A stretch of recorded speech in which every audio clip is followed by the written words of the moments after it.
wabarakatuh.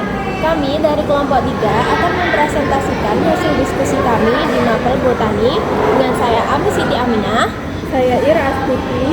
saya Putriana, Saya Kunat Aliasin. dan ini adalah presentasi dari kami. Jadi, kita akan membahas dulu pengantar sistematika tumbuhan.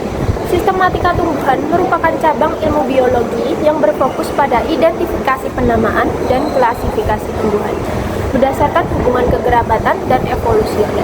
Ilmu ini memegang peranan penting dalam memahami keanekaragaman hayati lebih dari 390.000 keanekaragaman. Sistematika juga menjadi dasar untuk bidang lain seperti ekologi, bioteknologi, pertanian, dan farmasi. Pengertian sistematika tumbuhan sendiri adalah ilmu yang mempelajari keanekaragaman tumbuhan dan hubungan evolusioner antara kelompok tumbuhan yang memiliki 3 aspek utama penting. Yang pertama adalah taksonomi, yaitu memberi nama dan mengklasifikasikan tumbuhan itu sendiri. Yang kedua adalah filogeni, yaitu mempelajari hubungan evolusi antara kelompok itu sendiri. Dan yang terakhir adalah nomenklatur botani, yaitu aturan penamaan ilmiah sesuai dengan ICN atau International Code of Nomenclature for Algae, Fungi, and Plants. Lalu ada tujuan dan manfaat sistematika tumbuhan. Tujuan utama mengidentifikasi dan mendeskripsikan setiap jenis tumbuhan. Yang kedua, menentukan kekerabatan dan asal-usul evolusi. Yang ketiga, menyusun sistem klasifikasi yang mencerminkan sejarah evolusi. Daripada itu ada juga manfaat pertanian, farmasi, dan konservasi ekologi. Manfaat dari pertanian, penentuan varietas unggul dan ketahanan tanaman. Farmasi, pencairan sumber senyawa bioaktif dari tumbuhan. Konservasi, identifikasi spesies langka dan endemik. Yang terakhir, ekologi, pemahaman hubungan antar spesies dalam ekosistem. Sejarah perkembangan klasifikasi tumbuhan. Kami menyantumkan beberapa tokoh, yaitu Theopharatus, Carolus Linnaeus, August Engler, and Prantl and Monder, yaitu mengelompokkan tumbuhan berdasarkan bentuk dan habitat, sistem binomal nomenklatur, genus dan spesies dalam spesies Plantarum. Klasifikasi pertama berdasarkan organ reproduksi, sistem alami berdasarkan evolusi sederhana dan kompleks. Baik, kita akan masuk ke prinsip dasar klasifikasi. Yang pertama ada kesamaan morfologi dan anatomi seperti bentuk daun, bunga, akar, dan jaringan pembuluh.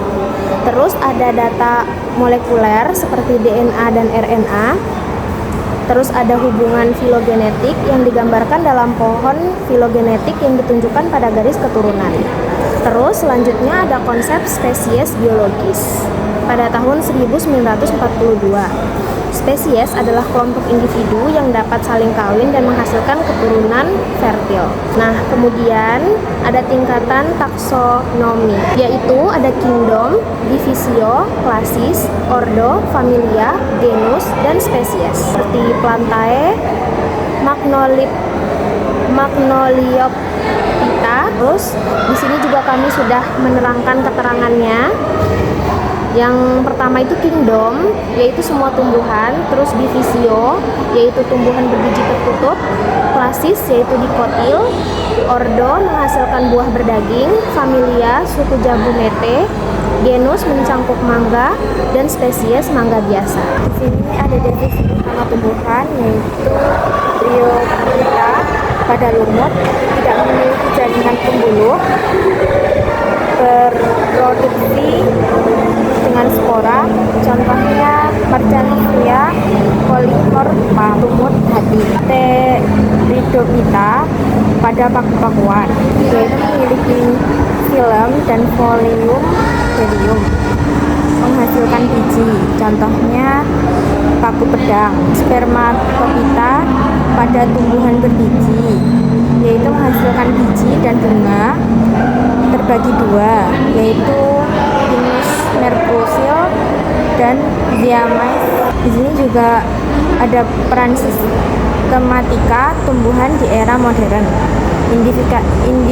Identifikasi spesies baru, lebih dari 2000 spesies tumbuhan baru ditemukan pada tiap tahun. konservasi data sistematika membantu penentuan prioritas perlindungan spesies endemik. Bioteknologi pemanfaatan tanaman berdasarkan hubungan genetik, misalnya Arabidopsis thaliana sebagai model genetik. Pertanian modern, penentuan varietas unggul melalui analisis filogenetik dan DNA berkode. Kita sudah berada di akhir slide, yaitu kesimpulan dan daftar pustaka. Jadi kesimpulan dari materi sistematika tumbuhan ini adalah sistematika menjadi dasar bagi seluruh bidang botani dan bioteknologi, dan sistem klasifikasi akan terus berkembang dan mengikuti kemajuan riset genetik. Demikian presentasi dari kelompok kami. Semoga apa yang kami presentasikan dapat bermanfaat. Mohon maaf apabila ada kesalahan. Wassalamualaikum warahmatullahi wabarakatuh.